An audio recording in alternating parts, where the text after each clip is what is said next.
Where on earth is my daughter-in-law? She's done with her surgery. Why isn't she back with her change of clothes and hospital essentials? She could at least shoot us a message. As my husband speaks, I hear my daughter-in-law yelling in the background, but it's already too late.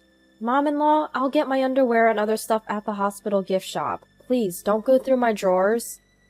My husband has never been keen on visiting my parents' house since we got married, and it seems the same goes for my daughter-in-law. She and my daughter have kids of the same age, and whenever my daughter visits her grandparents, my daughter-in-law always tries to flaunt her standing. Yep, life's a handful sometimes. I'm living with my slightly older husband, along with my son and his wife.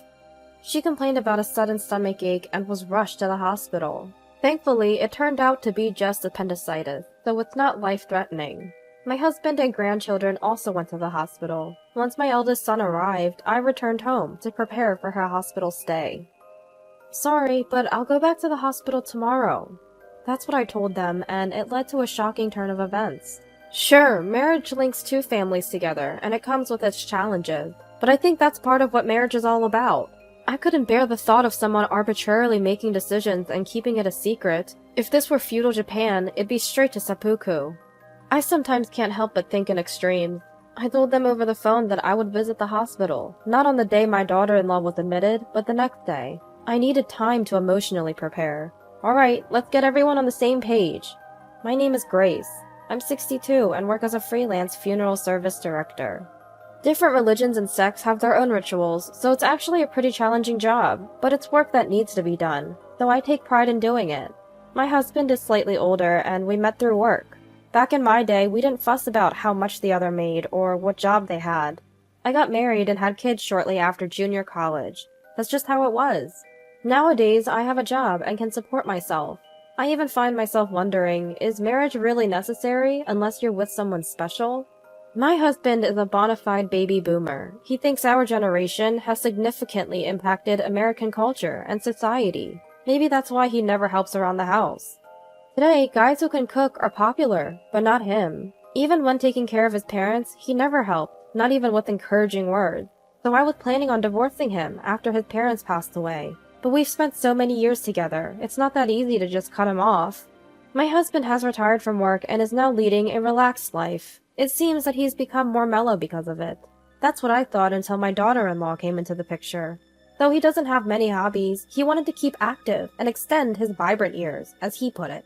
So he started going to the library. He claims that reading stimulates the brain and that walking around looking for various genres of books also strengthens his legs. But it seems like the only books he actually borrowed were at the beginning. I can only picture him nodding off in the library chairs. Moreover, he never helps with household chores, so juggling that with my job was quite tough. But things got easier when my son and daughter-in-law moved in with us. She's a homemaker, and I'm truly grateful that she helps around the house. My son and daughter-in-law got married 3 years ago and have a 2-year-old boy. The grandchild is adorable, and I can't help but spoil him, much to my own detriment. Despite minor issues, I thought these days would last a long time. I have a daughter. She's 2 years younger than my eldest son. She's the same age as my daughter-in-law, and they gave birth around the same time. My daughter lives nearby and visits often. Maybe that's why they always try to show off their own standing. It's like they're competing to prove whose child is cuter.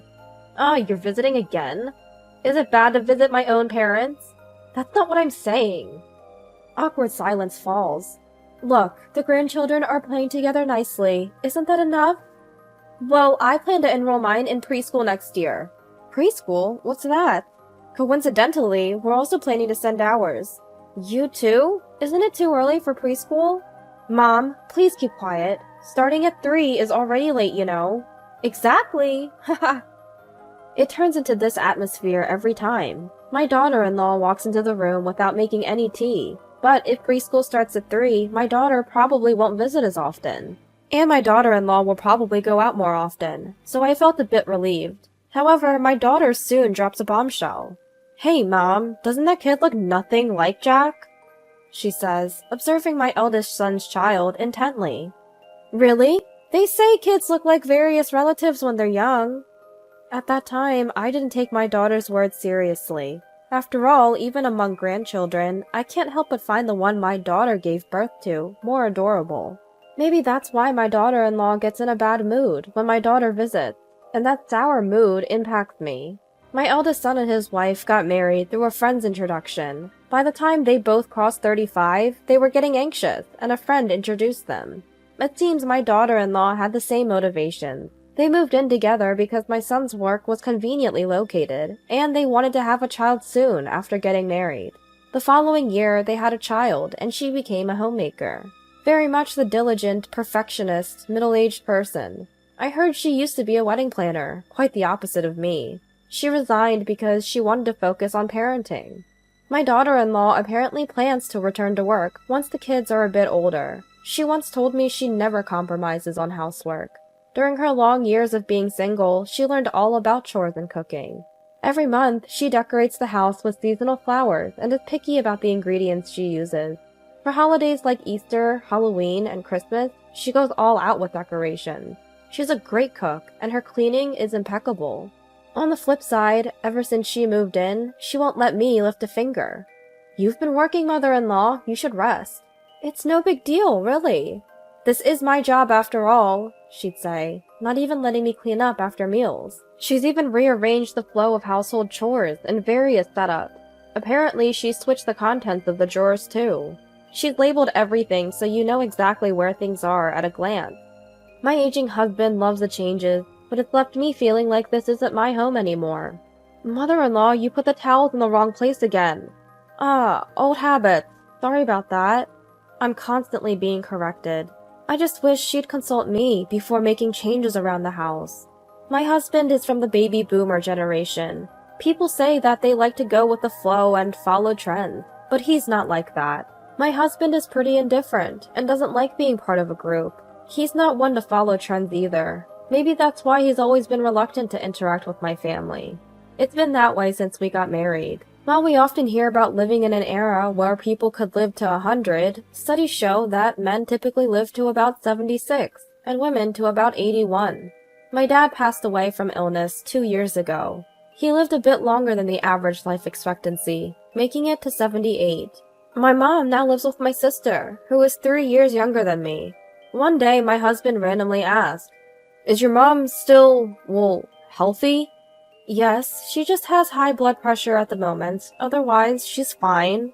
The average lifespan for American women is around 81, you know." "So what?" "How old are you now, mother-in-law?" "I'm 81. What's your point?" "You better warn her to be careful then." "Careful about what? Don't be ominous." "Well, you're a funeral director, so you'll know what to do." My husband would say something like that and then quickly make himself scarce. I was at a loss for words. Flashbacks of my life with my husband flooded my mind.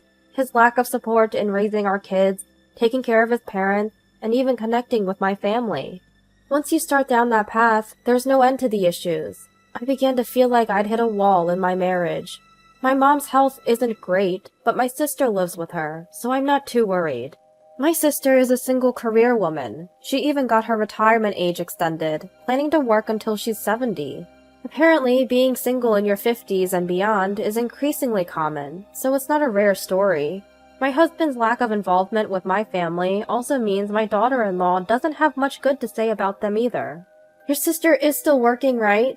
"Yes, she is. She's single and very responsible."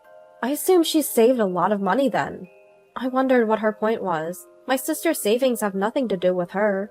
I found it a bit tacky and couldn't understand what my daughter-in-law was getting at. It's been 3 years since Dad passed away, so we all gathered at my childhood home for the first time in a while. The last time we came here, my daughter-in-law immediately said something specific, and this time she brought up the same topic again. "Doesn't anyone clean around here?" "My mom is old, and my sister is busy with work." "Don't you think it's pretty bad?" Even my husband chimed in. "Let's go home after the prayers." "Enough! Both of you!" My sister stepped in front of me and said, "I've done my best to clean up, and we've all gathered here for the first time in 3 years. Can we please stay until the end?" She apologized deeply. My husband and daughter-in-law finally kept quiet, and things settled down for the moment. We finished the prayers, but they didn't touch any of the snacks we prepared, and they left. My eldest son and I felt bad for my mom and sister. When we apologized to them, they told us not to worry, which was a relief. I decided then and there not to invite my husband and daughter-in-law to my family's home anymore. My already stubborn husband has become even more so since living with a daughter-in-law. Or more like, he seemed whipped by her. One day, my daughter came to visit with my grandchild. There are many preschools nowadays, and they were visiting some. They came to update me. My grandchild had been praised for their drawing at one of the preschools. I was delighted and said, "Oh, that's wonderful!" It seems the daughter-in-law overheard the conversation. Upset, but silent, she left the house. Turns out she took our grandchild straight to the preschool. Seems like she had to prove something. Later, she proudly informed me they had done some drawing and got praised for it. She looked exhausted, and it was hard not to feel bad for our grandchild, being dragged along. Could it be that she's overwhelmed? "Well, that's wonderful," I said, probably not hiding my strained expression well. "So, you do prefer your daughter's child over mine, don't you?" Daughter-in-law said sharply before disappearing into her room. She even told her husband later, "Don't let her daughter come over as much. We're a married couple now." Her husband backed her up. "She can come back to her own home any time she wants," I argued. He ignored me, turning his back. I contacted my daughter, advising her not to stir the pot. One day, daughter-in-law complained about stomach pains.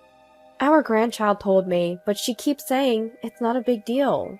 "Your sweating says otherwise. Let's go to the hospital," I insisted. "No, I'm fine," she kept saying. I had my husband talk to her too. But the daughter-in-law insists that she'll be fine if she just takes a little rest. So there I was, handling the chores. Just when I thought it was good that I had a day off, I heard her groan in pain. I called an ambulance right away. I went along, and soon her husband and grandchild followed. Turns out it was appendicitis. Thankfully, not life-threatening. I returned home to gather her hospital necessities, while our eldest son took over. Ever since my daughter-in-law moved in, things around the house seemed to get moved. Even the places where I'd always put my important things had been shifted. I eventually find my insurance cards and toiletries and stash them into my bag. Thinking about grabbing some spare clothes for my daughter-in-law, I start pulling out drawers. Wondering if I'll get scolded for going through her lingerie, I open each drawer in sequence. Finding the one with her lingerie was a hassle, as there was no label. Once found, it's neatly organized, just as expected. Then out of the blue, I notice a box about the size of an A4 paper in the drawer. It could be soap or something, but what's this box? Curiosity piqued. I opened it and find disturbing pictures of my husband and daughter-in-law. There are also some documents in there. Panicked, I flee to my parents' house immediately. On the way, I get a call from my husband.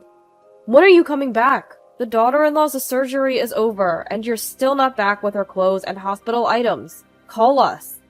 "I'll go to the hospital tomorrow," I say, hanging up.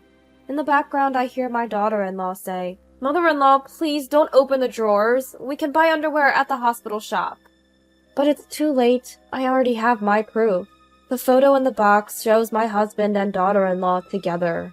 What's more, they're pictured alongside some documents, and both are beaming, holding those papers in their hands. Those papers are for filing for a posthumous divorce. It's the first time I've seen the actual document. This allows you to sever the marital ties with your deceased spouse's family after their death. I hear it's become 2.5 times more common over the past decade. In the world of public opinion, the most common reason for posthumous divorce is so that when I die, I won't have to be buried in my husband's family grave. It's a legal document. Once it's submitted, it can't be revoked. It's specifically to cut off relations with your spouse's family. You can submit it any time after your spouse has passed away. Moreover, with posthumous divorce, you only sever relations with your spouse's family. On paper, your marriage stays intact, though you can still inherit property. For my job, the only jewelry I wear is pearls. All my other jewelry stays tucked away, and yet it was all found in that box. At some point, they became my daughter-in-law's. Maybe my husband was behind it. It became clear that he planned to inherit my property and cut ties with my family if I were to pass away first. To think he had such low opinions of my family. I took care of his mother and father, you know, but my husband never lifted a finger or offered a word of thanks. Just remembering it makes my blood boil. The day after my daughter-in-law was hospitalized, I confronted her with these documents and a lawyer by my side. "Why are you showing up at the hospital now? You're late." I had matters to discuss with my lawyer. What? You're consulting a lawyer? I'm not just submitting this, I'm filing for divorce. I slapped down the document, along with a photo of my husband and daughter-in-law holding it. That's why I told you to buy my underwear from the hospital gift shop, my daughter-in-law muttered. That's not what this is about, okay? I'm not saying I want a divorce from you. It's the same thing. This document says you want to cut ties with my family. During the time I took care of my father-in-law and mother-in-law, not once did I receive a word of appreciation. The ongoing reluctance to visit my family's home, even making my sister offer a heartfelt apology. The growing discomfort as things in our house were replaced without any discussion. My jewelry, finding it packed in a box, along with documents. These were the grievances I'd bottled up for so long. I just let it all spill out, more than I could even remember. My goodness, you don't have to get so worked up, my flustered daughter-in-law said, but then my eldest son cut in. What the heck are you doing behind my back? Dad, you too! And that's what I unleashed on my daughter-in-law. Just then, our daughter walked into the hospital room. Did you come to visit? How sweet. In an attempt to lighten the heavy atmosphere, my daughter-in-law even forced a smile. Appendicitis, huh? Did they also operate on your head or something? What are you talking about? Ow, that hurt. Guess it's too soon to be making jokes after surgery. I hope the wounds don't get worse, I thought to myself. I did some digging. Your child isn't Jack's, is it? What? That's impossible. There's no way. Jack's been used by this woman. I made sure to investigate. Eldest son was so shocked he lost his words. Before you got involved with my eldest son, you were seeing someone else, weren't you? We'll let the lawyer do the talking from now on. I returned home and reached out to my daughter. Turns out she also had something to tell me. It was shocking. If the child isn't my eldest son's, then that changes everything. Seeing my distress, my daughter called in a lawyer. She left the room, taking both grandchildren with her. This was not a story for young years. Turns out, daughter-in-law was already seeing a married man before meeting my eldest son. She met my son through an introduction, and they got married. When she found out she was pregnant, she wasn't sure who the father was, meaning she was dating both men at the same time. My daughter started investigating when she noticed the child didn't resemble Jack, and DNA testing confirmed they weren't related. She even had investigators dig deeper. Faced with all this evidence, daughter-in-law finally broke down.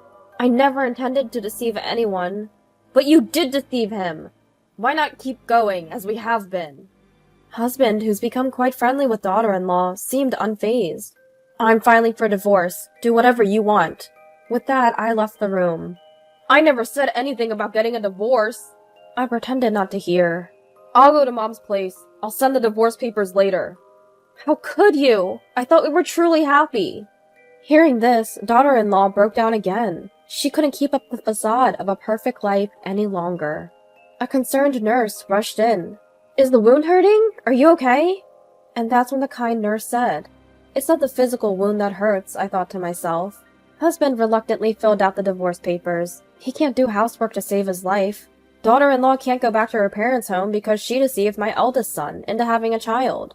I'd heard she even talked to a married man she used to date, but he paid her no mind and she's not receiving any child support. Probably that married man is dating another single woman by now. Life's tough just relying on my husband's retirement benefits. Preschool seems like a distant dream. My daughter-in-law is apparently going back to her job as a wedding planner, but juggling that and childcare is tough. Moreover, she still refuses to sign the divorce papers with my eldest son. She probably thinks he'll come back to care for my husband when the time comes. Well, life doesn't always go as planned. She must want to have the perfect life. As for me, I'm still working as a funeral service director, while living with my mom, sister, and eldest son. My aging mom seems the happiest with a lively household. My eldest son seems a bit disenchanted with marriage, but I'm hoping he'll find someone new and good. I sometimes think that if I'd separated from my husband when I was younger, maybe I'd have another chance. Planning to make up for lost time by being dutiful to my parents. I'm also talking about maybe going on a trip with my sister, who I've troubled in the past.